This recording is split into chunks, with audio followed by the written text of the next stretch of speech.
Bendungan seringkali disebut juga sebagai waduk. Bendungan sendiri merupakan sebuah bangunan yang sengaja dibuat manusia untuk menampung air.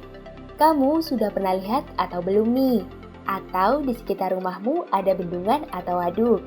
Nah, perlu diketahui tampungan air tersebut dipergunakan untuk tujuan tertentu loh, seperti pengairan lahan, menampung air hujan, dan banyak lainnya. Di Indonesia, banyak ditemukan bendungan-bendungan yang tersebar di berbagai daerah. Setiap bendungan juga memiliki berbagai ukuran dari ukuran kecil hingga besar dan luas. Saat ini, terhitung Indonesia memiliki lebih dari 200 bendungan yang tersebar.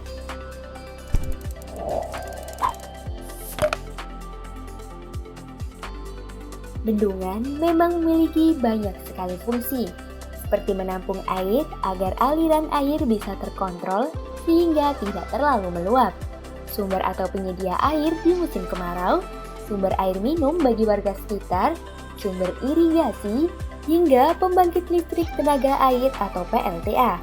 Berikut adalah bendungan terbesar di Indonesia yang harus banget kamu tahu loh.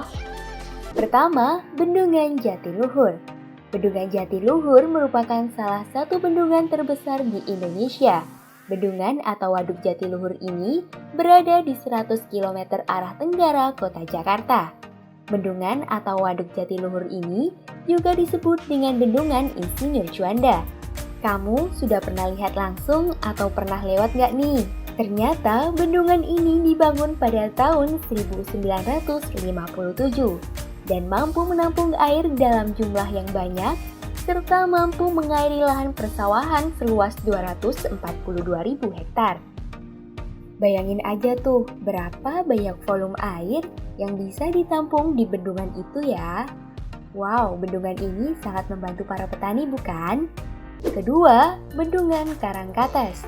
Bendungan satu ini terletak di Malang, Jawa Timur. Bendungan Karangkates mendapatkan aliran air dari Sungai Brantas dan dibangun dari tahun 1975 hingga tahun 1977. Pembuatan bendungan besar ini memakan dana sebesar 10 miliar. Fantasi sekali biayanya bukan? Bendungan ini dijadikan sebagai pembangkit listrik tenaga air atau PLTA oleh masyarakat sekitar. Selain digunakan sebagai PLTA, bendungan ini juga digunakan sebagai tempat rekreasi loh oleh warga Malang dan sekitarnya. Luas area permukaan bendungan ini yakni 15 km persegi, kedalaman 31 meter, dan volume air 343 juta meter kubik. Ketiga, Bendungan Batu Tegi. Bendungan yang dibangun dengan dana APBN dan bantuan dari Japan Bank for International Corporation punya banyak fungsi untuk Provinsi Lampung. Selain sebagai pembangkit listrik, bendungan ini juga menjadi penyedia bahan baku air minum untuk Kota Bandar Lampung, Metro, dan daerah Beranti di Kabupaten Lampung Selatan. Bendungan ini diresmikan oleh mantan Presiden Republik Indonesia, Megawati Soekarno Putri pada 8 Maret 2004. Bendungan ini memiliki volume normal 687.767 juta meter kubik, serta luas genangan air seluas 16 km persegi. Keempat, Bendungan Sigura-gura. Waduk atau bendungan terbesar yang menempati urutan keempat adalah Bendungan Sigura-gura. Bendungan Sigura-gura berada di wilayah Sumatera Utara yang lebih tepatnya berjarak 23,3 km dari Danau Toba. Memiliki panjang 173 meter dengan lebar 9,5 meter, bendungan ini berfungsi untuk menyediakan volume air yang dibutuhkan oleh warga dan juga menjamin energi yang dibutuhkan bagi PLTA di daerah tersebut. Selain itu, bendungan ini juga memiliki kedalaman yakni 43 meter dengan volume air 6.140.000 meter kubik. Bendungan Sigura-gura mulai dibangun pada tahun 1978 dan baru diresmikan pada tahun 1981. Bendungan Sigura-gura mampu menghasilkan daya sebesar 1.868 GWh pada setiap tahunnya. Wah, keren ya bendungan ini. Kelima, bendungan atau waduk Gajah Mungkur. Bendungan atau waduk Gajah Mungkur merupakan salah satu bendungan yang terbesar di Indonesia yang berada di Wonogiri, Jawa Tengah. Air bendungan tersebut berasal dari Sungai Bengawan Solo yang merupakan sungai terbesar di daerah Jawa Tengah. Bendungan ini merupakan bendungan yang cukup tua usianya, yakni dibangun pada tahun 1970-an. Bendungan Gajah Mungkur memiliki panjang 40 meter dengan tinggi 830 meter. Luas daerah tangkapan air waduk ini mencapai 1.350 km dengan pintu masuk melalui beberapa sungai besar serta luas genangan maksimum waduk yakni 8.800 hektar yang mencakup 7 kecamatan. Pemanfaatan bendungan ini sangat banyak. Selain untuk mengaliri persawahan yang banyak terdapat di wilayah itu, bendungan ini juga menjadi sumber dari pembangkit listrik tenaga air.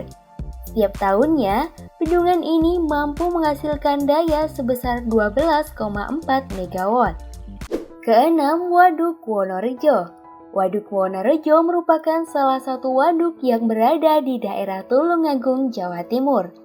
Waduk ini berada di jarak 12 km dari pusat kota Tulung Agung.